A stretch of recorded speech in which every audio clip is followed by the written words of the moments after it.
Shai, you guys have made strides as a team throughout the playoffs, even the days in between games. Do you feel that here over the last few days that you guys are continuing to get better as you head into this next challenge? Yeah, absolutely. Every practice, every off day, every game day in itself is an opportunity to get better. I think this team's done a really good job of maximizing those days and using them to get better, and that's why we are where we are. You, as a team, over the playoff run, have faced different kind of heads of the snake guys from Morant to Jokic and Edwards. How do you view Halliburton maybe in comparison to some of those guys in the way that as a team you'll have to try to, all five defend his playmaking, what he does? Yeah, at the end of the day, every team has a few guys that are their best players, are their main engines and get the ball rolling for them. And those guys have strengths, and those guys have things that they're, I guess you can say, less comfortable doing. And the better the guys are, the harder it is to do so. But if you want to win, you have to be able to make those guys play in the things that they're less comfortable doing. And that's what the task always is, no matter who it is. Like the guys you just named, all of those guys, you try to go out there and make them do the things that they're less comfortable doing, and it's no different for them. You guys played them last in March. That's 2 months ago. Where do you think how they changed since then, since the last time you played them? I don't think they changed much. I think they were a really good team back then. They were on a roll back then. And they're on a roll now. I think I saw something like since January, us and them have the best records in the NBA. And they've been playing good basketball, so I don't think much has changed. They're going to be a tough opponent regardless. They were tough in March, and they'll be tough come Thursday. When the team, they've got some guards that can score. You guys a matchup like that.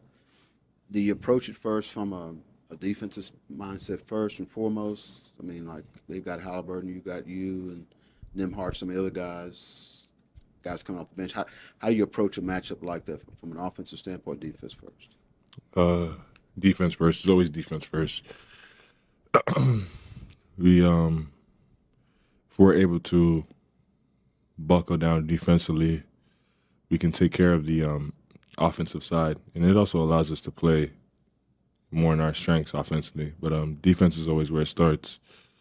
Defense helps you win games, no matter the environment, no matter the team, no matter the personnel. Like if you get stops, you give yourselves a chance. So it always starts there for us.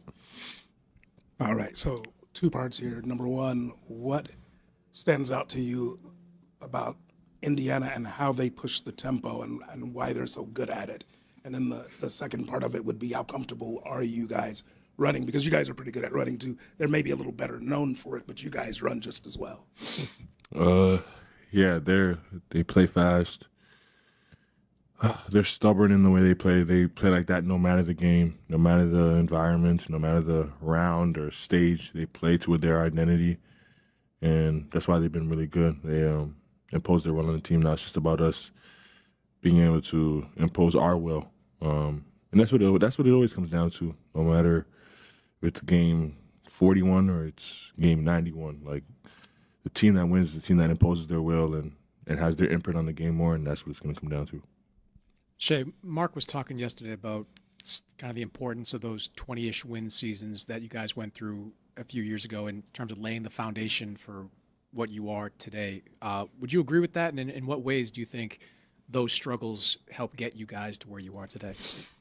Yeah, they're humbling. They also help you with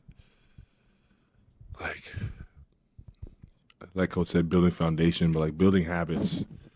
Building the things kind of you don't really see every night, like things that don't really show up in the stat sheet. Like Coach has always been really good on like his standard of how we play and the things that matter, no matter who's on the team, no matter what our record is. And then naturally, as the team's gotten better talent-wise, we've had those things in place and have been able to take strides because of that. So yeah, those days were very, very important for sure.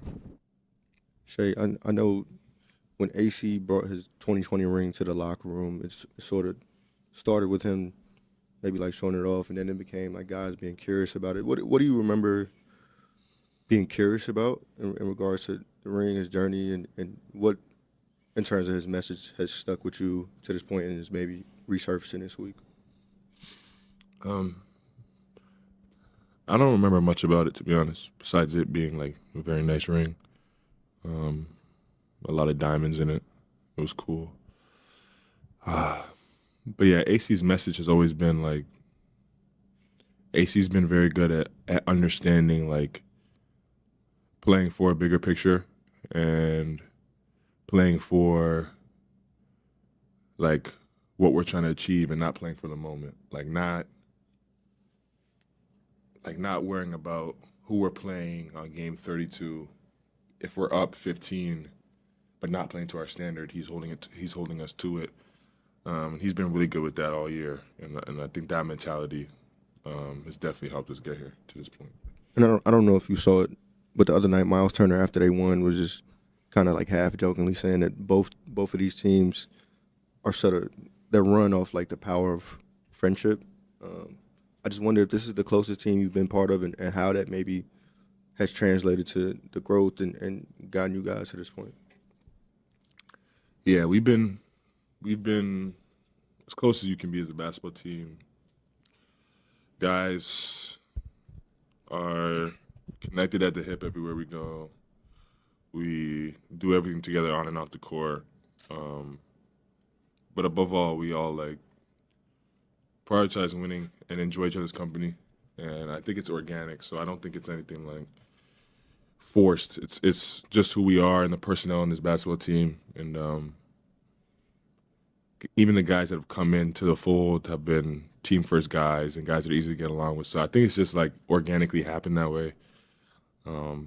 Something I don't take for granted. You never know how many times you get to play for a team like this, especially when basketball becomes a business and not just a kid running around. So yeah, it's special, and you try to cherish these moments no matter what's going on, wins or losses, or you try to just embrace the journey, embrace the opportunity. Yeah, Shai. Talking to AC and talking about you and not comparing, but talking about similarities between you and LeBron.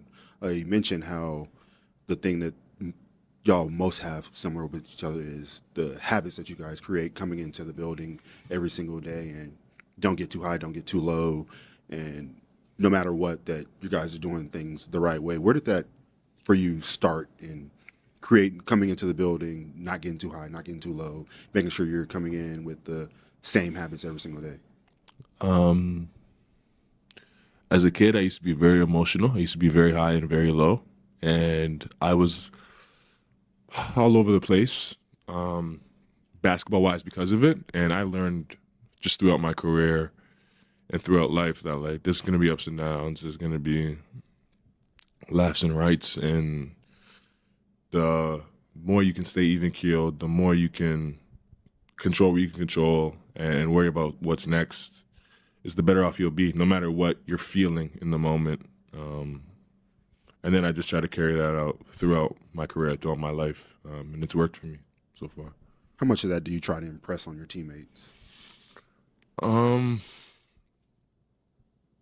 don't really try to press that on them. I just like am who I am, and lead by example, and I guess the success and everything else allows them to, I guess, gravitate to it naturally and follow it. But I think that's the biggest thing with leadership. Like I don't try to force it on anybody. I just am who I am and try to lead by example. Kenny? You talked about the team that's able to impose their will, the team is most likely to be successful. How does a team do that, especially at this level?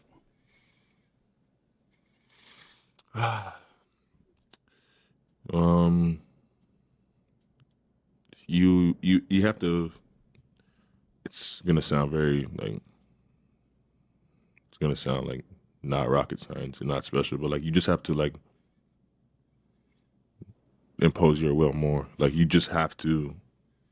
I don't know how to describe that. You just have to like.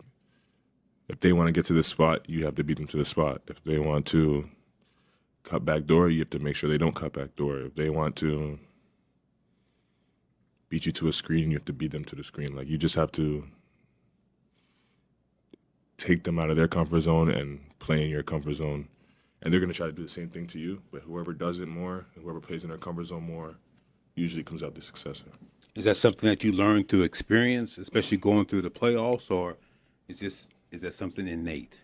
Yeah, it's definitely something I learned through experience, just playing through these games, watching these games. My whole 7-year career so far, that's been the common denominator in winning teams and winning games. Can go Joel for the last one. Shay, you said that sort of inflection point for you was when you learned how to channel your emotions and no longer be emotional. Who or what sort of helped you hone your emotions, so to say?